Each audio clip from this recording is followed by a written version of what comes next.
আসসালামু আলাইকুম। এটা রমজান মাস চলছে।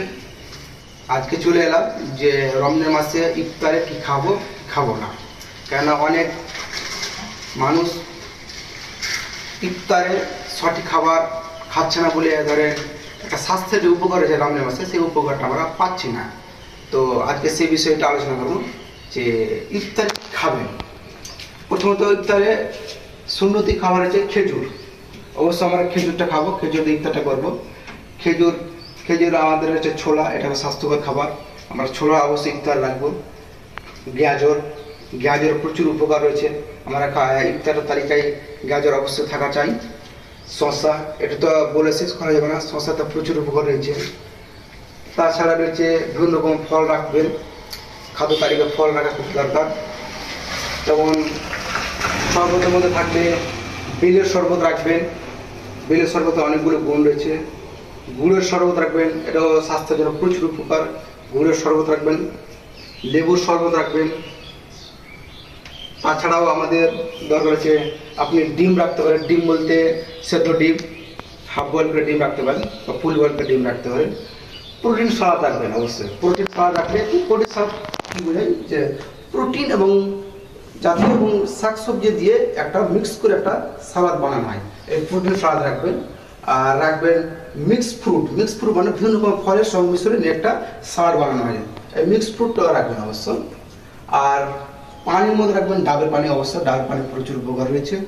আর আমরা অবশ্যই বিশুদ্ধ পানি রাখবো। তাহলে আমরা জানতে পারলাম যে ইফতারে কি খাবো। এবার আমরা বলবো যে ইফতারে কি খাবেন না। যেমন খাবার তালিকার যেগুলো নিষিদ্ধ রয়েছে, চিনি দেওয়ার শরবত। খালি পেটে চিনি দেওয়ার শরবত স্বাস্থ্যের জন্য ক্ষতিকর। রুহ আফজা রয়েছে, জিলেপি রয়েছে, সিঙ্গাড়া রয়েছে, চপ রয়েছে, পেঁয়াজি, বেগুনি, বড়া, পকোড়া, কচড়া, পাঁপড় এবং মিষ্টি জাতীয় খাবার ইত্যাদি। কারণ এই যে তেলে জাতীয় খাবারে আপনার রোজার 12টা বাজিয়ে দেয়। কারণ খালি পেটে এসব খাবার খাওয়া মানে আপনার স্বাস্থ্যের জন্য প্রচুর ক্ষতি, যেটা আমরা ইফতারের পরে পরে আমাদের অনেক কেউরই গ্যাস্ট্রিকের সমস্যা হয়। তাই জন্য আমরা খাবার তালিকায় অবশ্যই এগুলোকে দূরে রাখবো। এছাড়া আমাদের ইফতারের সময় লক্ষ্য রাখবো পানি খাওয়ার নিয়মটা। যেমন খেজুর খাওয়ার পর পানিটা খাবেন 1 গ্লাস। তারপরে ইফতারটা করলেন, ইফতারের সঙ্গে সঙ্গে বেশি করে পানিটা খাবেন না, পানিটা একটু ধাপে খাবেন। যেমন খাবেন ইফতার করলেন, তারপর নামাজ পড়ে এলেন, নামাজ পড়ে 1 গ্লাস পানি খেলেন। আবার ধরেন তারাবি পড়তে যাবেন, তারাবি পড়ে 1 গ্লাস পানি খেলেন। আবার তারাবি পড়ার পর এসে যখন খাওয়া দাওয়া করবেন, খাওয়া দাওয়া করবে আবার 1 গ্লাস পানি খেয়ে ফেললেন। আবার রাত্রে ঘুমাবার সময় 1 গ্লাস পানি খাবেন। পানিটা এইভাবে খাবেন, কিন্তু একসঙ্গে পানিটা খেতে যায় আপনার আর ক্ষতি হয়। এছাড়া আমাদের একটা বাজে অভ্যাস রয়েছে ইফতার পর। ধরেন মেয়েদের মধ্যে রয়েছে বা ছেলেদের মধ্যে রয়েছে, যেমন মেয়েদের মধ্যে যেমন হয়েছে ইফতার পর চা খাই।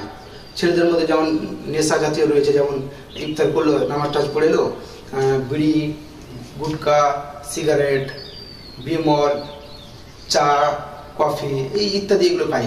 কিন্তু এগুলো খেলে গেলে কিন্তু আপনার ইবাদত হবে, কিন্তু আপনার যে স্বাস্থ্যের যে উপকার রয়েছে রোজার, সে কিন্তু উপকারটা পাবেন না।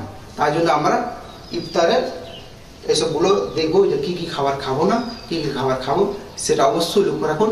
স্বাস্থ্যের জন্য খুব উপকার হবে। আসসালামু আলাইকুম।